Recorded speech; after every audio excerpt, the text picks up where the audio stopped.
il aime le code.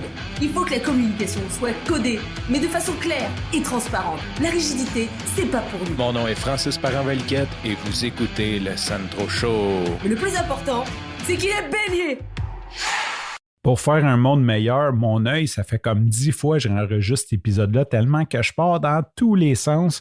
Bref, je vais essayer de ne pas mettre de contexte, quitte à ce que ça va avoir de l'air un petit peu nono, parce que là, c'est vraiment la 10e fois. Généralement, là, pour te dire, c'est souvent du one take, des fois 2, des fois 3 quand ça va mal. Donc, je suis en train de me perdre dans mes explications. Je veux mettre trop de viande autour de l'os. Je m'en vais directement au vif du sujet, quitte à ce qu'il manque de contexte et que par la suite, je te fasse d'autres épisodes pour te mettre en contexte. Bon, une de mes philosophies dans la vie, c'est de trouver la racine du problème. Quand j'ai un problème, un défi, quoi que ce soit, j'aime beaucoup trouver la racine. C'est sûr, je suis un programmeur. Quand tu vois un bug puis que tu dis « Ah, dans le fond, il faut juste ajouter 2, on va soustraire 2 », tu dis, il y a une raison pourquoi il ajoute 2. Moi, je veux trouver cette raison-là et le réparer à la base. Et bien sûr, les coachs fonctionnent de la même façon, les psychologues, tout ce qui est croissance personnelle fonctionne comme ça. Ce que tu vois en haut, c'est un symptôme et tu dois creuser jusqu'à temps que tu trouves la racine et c'est ça que tu dois régler si tu veux réparer ça et aussi tous les autres bugs, entre guillemets, qui vont apparaître. Donc, la semaine passée, c'est ma rencontre mensuelle, ma séance sous hypnose mensuelle avec Jenny Lynn, dans laquelle on travaille sur ma business présentement. Donc, à tous les mois, j'ai une rencontre avec Jenny Lynn et on va sous hypnose pour travailler sur ma business.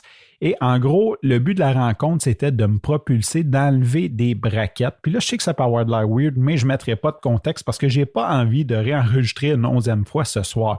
Et en faisant ça, Jenny Lynn me demande comme pourquoi le podcast? Ça vient de où le podcast? Ou peu importe comment qu'elle m'a posé la question.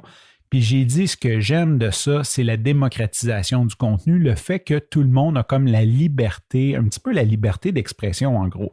Pourquoi ça t'intéresse? J'ai dit, il y a quelque chose de révolutionnaire là-dedans. Puis là, j'y ai cité le printemps arabe en disant, tu sais, le printemps arabe, si ce n'était pas des réseaux sociaux, en fait Twitter, entre guillemets, l'information n'aurait pas pu se passer assez vite pour que ces gens-là puissent faire la révolution qu'ils ont faite. Bon, je ne sais pas ce que ça a donné 10 ans plus tard. Là, je vais pas m'embarquer là-dedans dans ce débat politique-là, mais le point est que ces manifestations-là, cette espèce de mouvement-là, a été parti grâce aux réseaux sociaux, grâce à une meilleure façon de communiquer. Et pour moi, j'ai l'impression que le podcast peut servir à tellement de monde, d'un pays du tiers-monde. Tout le monde a un cellulaire, tout le monde est capable d'enregistrer un podcast. Donc, si tu as quelque chose d'intelligent à dire ou un message à passer, tu peux le faire. Pourquoi que c'est important pour toi que les gens aient la liberté d'expression? Puis là, je me dis à moi-même, je peux pas croire que je vais répondre ça. Puis là, je voulais pas répondre. Puis elle a dit, tu sais, elle n'a pas dit vas-y, dis-les, mais j'étais là, je dis non, je pense pas que je vais répondre ça. Là, c'est trop cliché. Et ma réponse a été pour créer un monde meilleur. Oui, je suis rendu là. Si jamais tu as une machine à voyager dans le temps, là, je t'invite à prendre l'épisode du podcast et aller le faire écouter à moi il y a 20 ans. Je suis certain que je vais te répondre, c'est ma voix, mais c'est pas moi qui ai dit ça. C'est un trucage, c'est un montage. Parce que je peux pas croire, c'est tellement cliché. En même temps, c'est tellement une mission plus grande que moi que oui, c'est ça, je veux rendre cette planète meilleure à ma façon, bien sûr, ou sur le point que je peux l'améliorer. Et c'est mon rêve de faire un monde meilleur. Ceci dit, ce que j'ai réalisé, c'est que c'est peut-être le genre de truc que je devrais garder pour moi ou privé entre moi et le Sandro Show. On ne va pas en parler à trop de monde. Parce que cette semaine, il y a quelqu'un qui m'a demandé qu'est-ce qui te motive dans le business du podcast et j'ai répondu de faire un monde meilleur.